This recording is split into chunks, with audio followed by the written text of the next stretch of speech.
Left on this side is the South Beirut. On this side of the road is the North Beirut. And right now I'm here in Western Beirut. I'm reporting here from one of the schools behind me. If you see this particular school, the boundary wall of which has got many people who are displaced from south and northern areas who have come here. This is a government school, and you can see inside there are many people who have been displaced and have been staying here with the assistance of local NGOs. I'm joined here by, I'm going to talk to one of the representatives of the NGO. His name is Mr. Hamza. Hi, Hamza. Hi. Can you just tell us in brief that what is the ground situation here? The ground situation, the people right there are run away from the bomb attack on the south. So there's the only available school when they come, and they are about 360 people, about 86 families. They are here, and we are doing our best to get their needs until the war will be end, inshallah. Okay. And can you tell us that what are the areas which have come under the attack in Beirut in the last 48 hours or so? The only area in Beirut that got attacked is about the Dahiya al-Janubiyya. So any other place? Dahiya is in the north and Junub. Yeah. Yes. No. It's the Janub Beirut. Okay. The north of the Beirut. The north of the South Beirut. Okay. So this the only area that getting attacked by Israeli planes. Okay. Any other city or place that are getting attacked, they are small damage. Okay. How many people are staying here in this school? About 360. 360, Yeah. including women and children. Including everything overall. And where and from which areas they have been displaced in Beirut? Different places from the south, and there are people from the Dahi.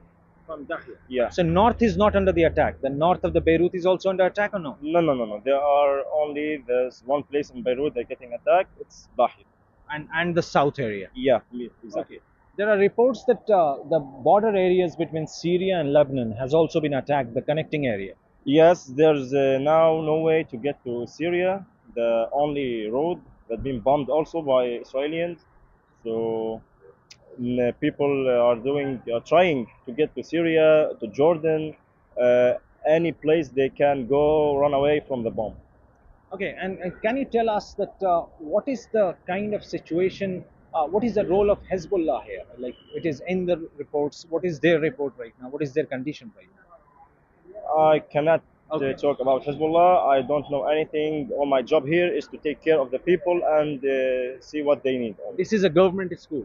Yes, this is a school for the government. Okay. It's Omar Farouk. Omar Farouk. Yes. And what is the name of your NGO? Badr Foundation.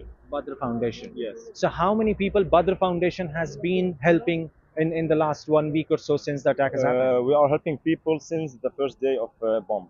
Okay. We are here on the ground since the first day, the first hour also. Okay. Okay. And has there been any explosion, bombing in this particular area in the last 1 week? There is one bomb closed to this school. It's the end of this road. Okay. Okay, so there's only one or two people are being attacked only, but this is the only bomb in close for us. Okay. And what has been the government's instruction for the people here? Government are doing also their best to see what people they need in collab with all of NGOs of Beirut and Lebanon, UNICEF. Any NGO can help. The government is doing their best to being collab with them. And what is the situation of fuel and other necessities? Is it all abundant, or is there any shortage of fuel and food and all in the city? Yes, we are getting food and all the people needs. There's people are doing well of getting them even out of Beirut. We are having some difficulties to get food sometimes because there are about 500,000 of people get to Beirut from the south, but we have facing some of troubles, but not every day. Yani. Okay, there is one thing I wanted to ask about, that Israel, whenever it attacks, it perhaps drops leaflets from air. Those pages asking people to evacuate and all. You must have seen it. Israel announces aerial announcement through social media, and it also drops leaflets. Have you seen that kind of leaflet here in this area? Yes, there's people are scared to be or to still in their homes after the social media that we are talking about. Afiqai Adrai, he is getting to tell people to get away from chosen areas. Even in Dahi, maybe it's close to Beirut or close to our area that we are getting for. Thank you, Hamza, for Thank you. talking to You're us. welcome. Thank you. So this is the kind of situation here in Beirut. Like the south part of the Beirut is under attack, and then you also have the Dahia area, which is supposed to be the stronghold of Hezbollah, and we as journalists are not allowed to enter until we have the permission from the government media to get into those areas which are under attack. In Beirut, Mohammed Ghazali for NDTV. And let me go straight across to my colleague Mohammed Ghazali joining us from Beirut. So Ghazali, over to you. Why is Lebanon now such an important epicenter of the war? Break it down for us.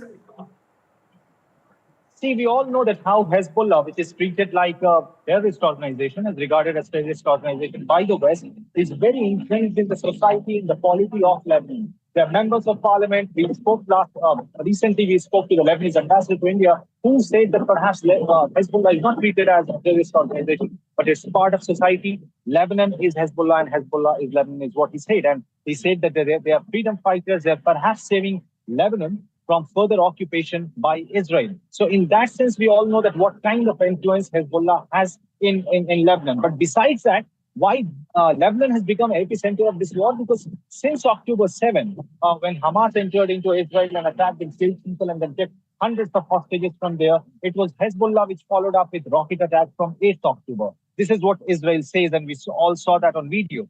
But Hezbollah or Lebanon believes that wherever Hezbollah targeted on October 8th was an occupied territory. That's a disputed area. Even that area is called Sheba Farms, which is very close to the Lebanon-Israel border. And Lebanon believes that that's an occupied territory by Israel. So they feel that on 8th October, when Israel says that it was Hezbollah which was firing rockets into their territory, Lebanese government, as well as the Hezbollah operatives, feel that they were just targeting their own territory, and that was not even civilian areas, but military installations. But now why that has become very important, why Beirut has become a significant arm in that entire war which has evolved in the Middle East is because Israel has now opened multi-front war. They are fighting with Houthis in Yemen. They're bombing there. But concrete attack, a sound attack has been happening in Beirut, in and around the southern and northern areas of Beirut. Israel has also damaged one of the areas which links Syria and Lebanon. So people who want to leave Lebanon and are moving towards Syria, even that particular route has been destroyed by Israel by its bombardment there.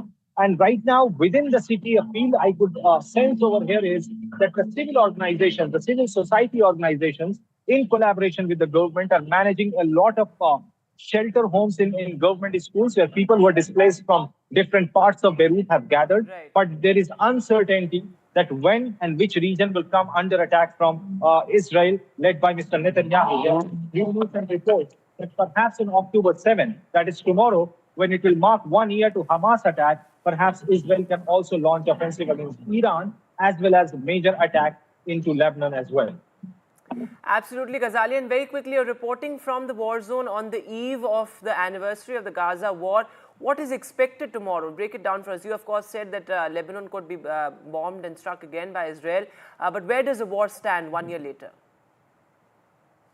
See, 1 year later, perhaps nobody had thought, even in Israel, that this war could go on for 1 year. Because if you check the statements or recall the statements by Israeli Prime Minister, the government, Defense Minister, the Interior Affairs Minister, they had all hinted that their supposed goal while going into Gaza was to eliminate Hamas. But Hamas is still firing rockets into Israel.